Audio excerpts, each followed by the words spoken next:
बाबा अपना बुलडोजर चलवाओ ना, लिखूंगा कि बाबा जी आपका बुलडोजर बिगड़ा है तो फिर से रिपेयर करवाइए, सर्विस करवाइए और इन लोगों के खिलाफ बुलडोजर चलवा दीजिए। उस एजेंसी के लोगों के खिलाफ बुलडोजर चलवाइए ना, जो लोग इसमें सम्मिलित हैं उनके खिलाफ बुलडोजर चलवाइए ना।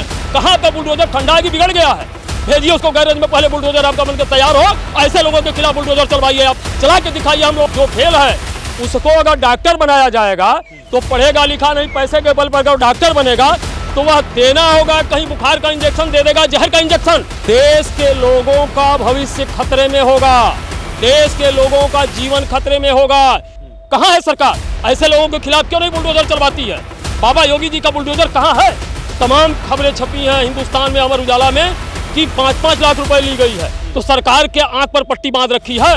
लगभग हजारों छात्र ऐसे मिलेंगे जिनका जो या तो फेल रहे हैं या तो नीट की परीक्षा में बैठे नहीं है, उनका भी एडमिशन सरकारी कॉलेज से प्राइवेटों कॉलेजों में दिया गया। जब आप कह रहे हैं बिना सरकार के मिले, सरकार तो खुद ही सीबीआई जांच की मांग कर रही है। ये सब जो डाटा के लिए जो एक एजेंसी लगाई गई थी, वो एजेंसी सबसे बड़ी घपलेबाज है। जो पास नहीं थे उनको भी पास किया गया, जो दाखिल नहीं थे, नीट में बैठे नहीं थे, ऐसे किया गया। 2021 में नीट की जो परीक्षा कराई गई है, उस नीट की परीक्षा में जो अभ्यर्थी सम्मिलित नहीं हुए, मेरे द्वारा बार बार चिल्लाया गया, हल्ला मचाया गया, लेकिन डायरेक्टर को हटाया गया, केवल किसी के खिलाफ एफआईआर दर्ज नहीं किया गया।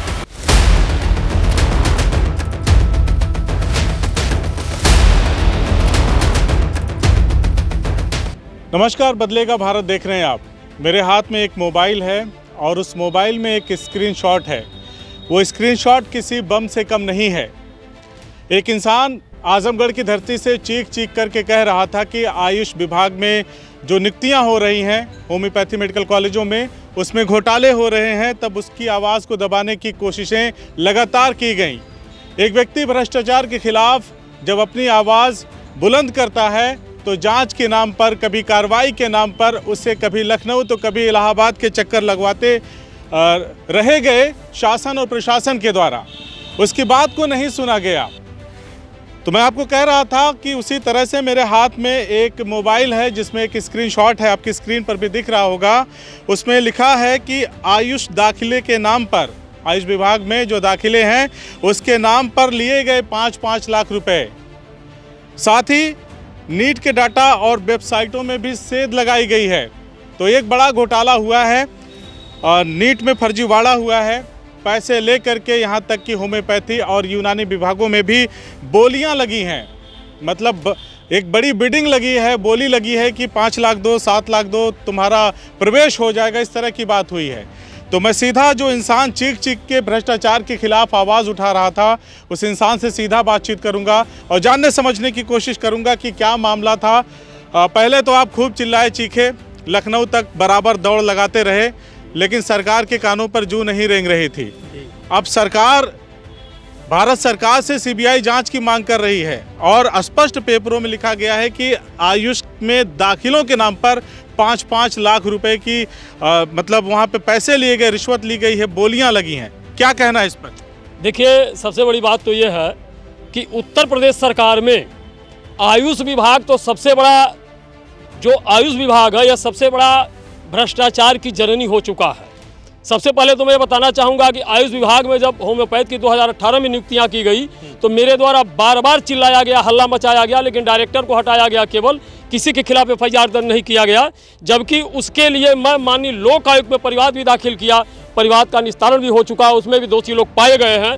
हो सकता है शासन तक कार्रवाई के लिए भेजा गया हो, लेकिन वह तत्कालिक मामला सामने आ गया कि 2021 में नीट की जो परीक्षा कराई गई है, उस नीट की परीक्षा में जो अभ्यर्थी सम्मिलित नहीं हुए, जो अभ्यर्थी फेल रहे, उनके भी नाम, लोगों का पास, लोगों का अंक दूसरे प्रदेश के लोगों के अंक के इनके नाम के सामने जोड़ दिया गया, जोड़कर इनका दाखिला किया गया, जिसमें पास भी नहीं थे उनको भी पास हाँ, जो पास नहीं थे उनको भी पास किया गया, जो दाखिल नहीं थे, नीट में बैठे नहीं थे। ऐसे किया गया ये सब जो डाटा के लिए जो एक एजेंसी लगाई गई थी, वो एजेंसी सबसे बड़ी घपलेबाज है। एजेंसी में चूंकि मिला, बिना सरकार के मिले, बिना लोगों के मिले तो कोई काम हो नहीं सकता है। जिस एजेंसी को काम दिया गया, आप कह रहे हैं बिना सरकार के मिले, सरकार तो खुद ही सीबीआई जांच की मांग कर रही है। अरे अब ने कर रही है, जब मामला प्रत्यक्ष सामने आ गया है तो सरकार सीबीआई जांच की मांग कर रही है। मैं तो इतने दिन से हल्ला मचा रहा था, सरकार आज ने क्यों नहीं सीबीआई की जांच की, क्यों नहीं लोगों के खिलाफ एफआईआर दर्ज किया। मामला इतना नहीं, मामला ये है कि अपट्रान एक एजेंसी है, अपट्रान एजेंसी को दिया गया यह काम, यही एजेंसी 2018-19 में जब नियुक्तियां होम्योपैथ में हुई थी तो यही एजेंसी काम कर रही थी। जब उस समय का भ्रष्टाचार उजागर हो गया तो सरकार माननीय योगी जी क्यों नहीं उस एजेंसी के खिलाफ मुकदमा दर्ज कराए, क्यों नहीं उसके रजिस्ट्रेशन रद्द किए। भ्रष्टाचार उजागर होने के बाद भी एजेंसी अपना काम करती रही। बिल्कुल करती रही। वही एजेंसी आज 2021 में जो नीट की परीक्षा में लोगों का काउंसलिंग कराई है, उसी एजेंसी के द्वारा मामला लगभग हजारों छात्र ऐसे मिलेंगे जिनका जो या तो फेल रहे हैं या तो नीट की परीक्षा में बैठे नहीं हैं, उनका भी एडमिशन सरकारी कॉलेज से प्राइवेटों कॉलेजों में दिया गया। जबकि तमाम खबरें छपी हैं हिंदुस्तान में, अमर उजाला में, कि 5-5 लाख रुपए ली गई है। तो सरकार के आंख पर पट्टी बांध रखी है। कहाँ है सरकार? ऐसे लोगों के खिलाफ क्यों नहीं बुलडोजर चलवाती है? बाबा योगी जी का बुलडोजर कहाँ है? चलावा ऐसे एजेंसियों के ऊपर जो इसमें जिनके खिलाफ एफआईआर दर्ज, जिनके खिलाफ जो है कि जिनको निलंबित किया गया है उनके खिलाफ चलवावा बुलडोजर।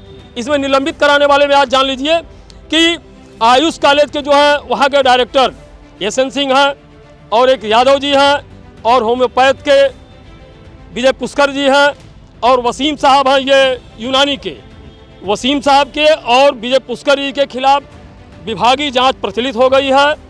और वहीं जो उसके डायरेक्टर कार्यवाहक डायरेक्टर एसएन सिंह हैं उनको जो है सस्पेंड कर दिया गया है। उमाकांत यादव जो रहे हैं विभाग में उनको कार्रवाई हो रही है। जो अभी सरकार ने जो एक्शन लिया इसमें कार्रवाई चालू हो गई। हाँ बिल्कुल बिल्कुल कार्रवाई चालू हो गई है। कितने लोग सस्पेंड हुए हैं? अभी इसमें 3 लोग सस्पेंड हुए हैं।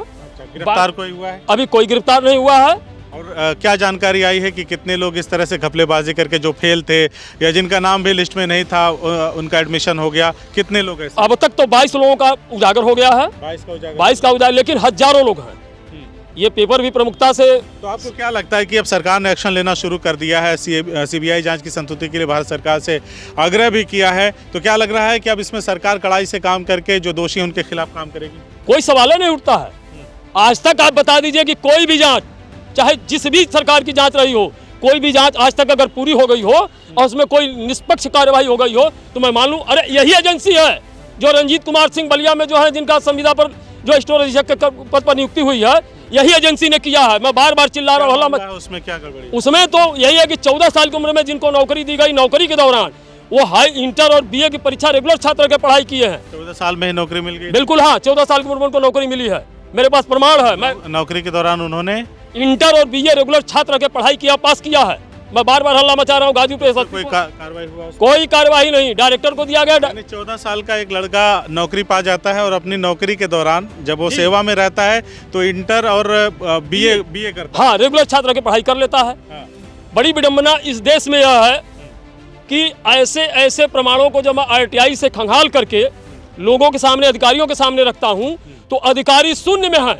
अभी तो मैं गाजीपुर गया था, 4 तारीख को मैं गाजीपुर में रहा हूँ और रजतपुर चौकी इंचार्ज देवेंद्र बहादुर सिंह ने मुझे बुलाया। 2 तारीख को कहा कि आइए आपका एफआईआर में दर्ज करा देता हूँ। जब मैं 4 तारीख को वहाँ पहुँचा हूँ तो वो गायब थे, चौकी पर नहीं थे। मैंने फ़ोन किया तो उन्होंने कहा कि आप जाइए स्वयं कोतवाली में जो है कि तहरीर दूसरी दीजिए, वहाँ एफआईआर दर्ज कराइए। मैंने कहा जो आप जाँच किए हैं एसपी साहब के निर्देश पर, जो मेरा एप्लीकेशन पड़ा है उस पर आप जाँच रिपोर्ट लगाकर कोतवाली में दीजिए। कोतवाल साहब एफआईआर दर्ज करें। कहे मैं नहीं दूंगा, जब कोतवाल साहब मुझसे पूछेंगे तो मैं बताऊंगा। आज मैं कोतवाल साहब से भी बात करने का प्रयास किया हूं, लेकिन कोतवाल साहब ने निवेदन से कहा है कि भैया आज कुछ अधिकारी, कुछ लोगों, वीआईपी लोगों का आना जाना है। एक चीज़ ये समझना चाहता हूँ, खैर वो तो बातें आप जो कार्रवाई अपनी तरफ से कर रहे हैं आप वो तो अमल में ला ही रहे हैं। मैं एक चीज़ ये समझना चाहता हूँ कि जैसे बहुत सारे जो योग्य छात्र हैं इस तरह के जब घपले घोटाले होंगे तो उस तरह से वो दरकिनार कर दिए जाएंगे। पैसे जो देने वाले सक्षम लोग रहेंगे पैसा दे करके, और गलत लोगों की एंट्री हो जाएगी, आगे चलकर वो डॉक्टर बनेंगे तो किस तरह की समाज सेवा करेंगे, किस तरह का वो काम करेंगे, ये तो अब सोचने का विषय आ गया। देश के लोगों का भविष्य खतरे में होगा, देश के लोगों का जीवन खतरे में होगा। जो व्यक्ति जो पढ़ना लिखना नहीं जानता है, फेल लड़के का नीट में चयन नहीं, जो फेल है उसको अगर डॉक्टर बनाया जाएगा तो पढ़ेगा लिखा नहीं, पैसे के बल पर अगर डॉक्टर बनेगा तो वह देना होगा, कहीं बुखार का इंजेक्शन दे देगा, जहर का इंजेक्शन, तो वह आदमी मरेगा कि बचेगा? यह देश के लोगों के साथ खिलवाड़ हो रहा है, उनके भविष्य के साथ खिलवाड़ हो रहा है। इस तरह नहीं होना चाहिए। मैं तो योगी जी से मांग भी करता हूं कि महोदय उस एजेंसी के लोगों के खिलाफ बुलडोजर चलवाइए ना, जो लोग इसमें सम्मिलित हैं उनके खिलाफ बुलडोजर चलवाइए ना। कहाँ का बुलडोजर ठंडा है कि बिगड़ गया है?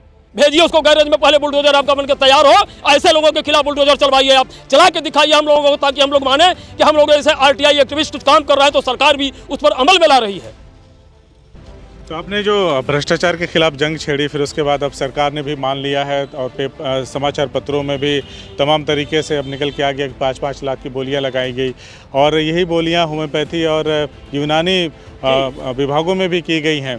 तो आप किस तरह से आगे की कार्रवाई करेंगे ताकि जो भी जिसने भी गलत किया है, जिसकी भी गलत तरीके से एंट्री हुई है, एडमिशन हुआ है, और जो पूरी तरह से पात्र थे वो अपात्र हो गए, तो उनके खिलाफ आप किस तरह की कार्रवाई करवाएंगे, सरकार से किस तरह का आग्रह करेंगे ताकि उनको भी न्याय मिले और जो दोषी हैं उनको सजा मिले? देखिए, जो योग्य छात्र हैं, जो पढ़े लिखे गरीब परिवार से, मजदूर किसान परिवार से जो छात्र हैं, जो पढ़ करके उभर करके जा रहे हैं, उनको रोका जा रहा है। फेल लोगों को जब लाया जा रहा है तो इनके भविष्य के साथ साथ देश के लोगों का भविष्य खतरे में, जीवन खतरे में जा रहा है। मैं सरकार के यहाँ फिर कल मेरा पत्र जारी होगा कि पिछली नियुक्ति से लेकर इन सब में सीबीआई जांच कराते हुए जितने दोषी लोग हैं, बाबा अपना बुलडोजर चलवाओ ना। लिखूंगा कि बाबा जी आपका बुलडोजर बिगड़ा है तो फिर से रिपेयर करवाइए, सर्विस करवाइए, इन लोगों के खिलाफ बुलडोजर चलवा दीजिए ताकि लोग देखें। सरकार भी की जो मंशा है, सरकार को जांच में जब गड़बड़ी मिली, सरकार ने तो एक्शन लेना शुरू कर दिया। अच्छा, जब मैं बता रहा था तो सरकार को नहीं दिखा जांच? उसमें तो पेपर में यह भी आया है कि पिछली नियुक्ति में इसी एजेंसी द्वारा गड़बड़ी की गई, लेकिन जो डॉक्टर थे वो गए कोर्ट से आए हैं, बाकी लोगों का भी रिन्यूअल नहीं हुआ। तो सरकार जब उसको भी मान ली कि मेरे द्वारा उजागर किया गया भ्रष्टाचार जब उजागर हो गया, तो उनके खिलाफ क्यों नहीं मुकदमा दर्ज किया गया? अब मैं आपसे एक चीज़, आखिरी चीज़ समझना चाहता हूँ बहुत कम शब्दों में, क्योंकि सरकार अब फ्रंट में आकर के ये बातें खुद कह रही है कि सीबीआई की जांच होगी, हम करवाएंगे, जो दोषी होंगे उनके खिलाफ कार्रवाई होगी। 3 लोग सस्पेंड हो गए आप बता रहे हैं, और 22 लोगों पे अब तक 22 लोगों को चिन्हित भी कर लिया गया है। तो अब तो सरकार फुल फेज में आके भ्रष्टाचारियों के खिलाफ काम कर रही है। तो आपको लगता है कि इस मामले में जस्टिफाई हो पाएगा, जो पात्र थे उनको न्याय मिल पाएगा, और जो अपात्र हैं जिन्होंने गलत किया है वो जेल की सलाखों के पीछे? देखिए, मैं इसलिए सेटिस्फाई नहीं हो पा रहा हूं कि अब तक इस सरकार में जितनी भी नियुक्तियां निकली हैं, या तो नियुक्ति हुई नहीं या तो पेपर लीक हुआ, और जांच सबकी चल रही है। जांच तो होती रहेगी, जांच जब पूरी हो जाए, इन लोगों के खिलाफ भी बुलडोजर चल जाए, तब तो मेरे दिल को तसल्ली मिलेगी कि हाँ, सरकार ने बहुत बढ़िया सुंदर काम किया है, जिससे भ्रष्टाचारियों के खिलाफ बुलडोजर चल गया है। और मेरी भी कुछ मेहनत सफल हो रही है कि मैं अगर समाज सेवा कर रहा हूँ, समाज में इस तरह के भ्रष्टाचार को उजागर कर रहा हूँ, तो मुझे भी लगेगा, सुकून मिलेगा कि मेरे द्वारा जो कदम आगे बढ़ाया गया उसमें सफलता मुझे मिल रही है, सरकार उस पर अमल कर रही है। तो देखा आपने कि एक कितना बड़ा घपला घोटाला हुआ है, जिसमें सरकार अब खुद फ्रंट पे आकर के कार्रवाई की बात कह रही है, कर रही है, और अब तक कई लोगों के ऊपर कार्रवाई भी हो चुकी है। पत्रूराम विश्वकर्मा जी से हमने बात किया, आरटीआई एक्टिविस्ट हैं और इस तरह के मुद्दे को बहुत पहले से उठा रहे थे। इस बात का संज्ञान है मुझे, मैंने पहले भी इस पर खबर चलाई थी, और आज क्योंकि तमाम समाचार पत्रों में ये सारी चीज़ें आ चुकी हैं कि 5-5 लाख रुपए ले करके प्रवेश दिया गया है और सरकार इसकी जांच करवा रही है। तो अब इनको एक दुख है कि जब मैं चिल्ला रहा था तब सरकार ने नहीं सुना। आज सरकार को खुद इसकी गलती का एहसास हो रहा है कि कहीं तो गलत हुआ है, तभी ये कार्रवाइयाँ शुरू हुई हैं। इस मामले से जुड़ी आगे की जो भी अपडेट रहेगी उसको भी हम आप तक पहुंचाने की कोशिश करेंगे। इनसे फिर आगे भी बातचीत करेंगे और ये जानने समझने की कोशिश करेंगे कि आगे इस प्रकरण में क्या हुआ, क्या कार्रवाई हुई, क्या बाबा का बुलडोजर चला, ये भी जानने की कोशिश करेंगे, और अगर चलेगा तो इस खबर को भी आप तक पहुंचाने का काम करेंगे।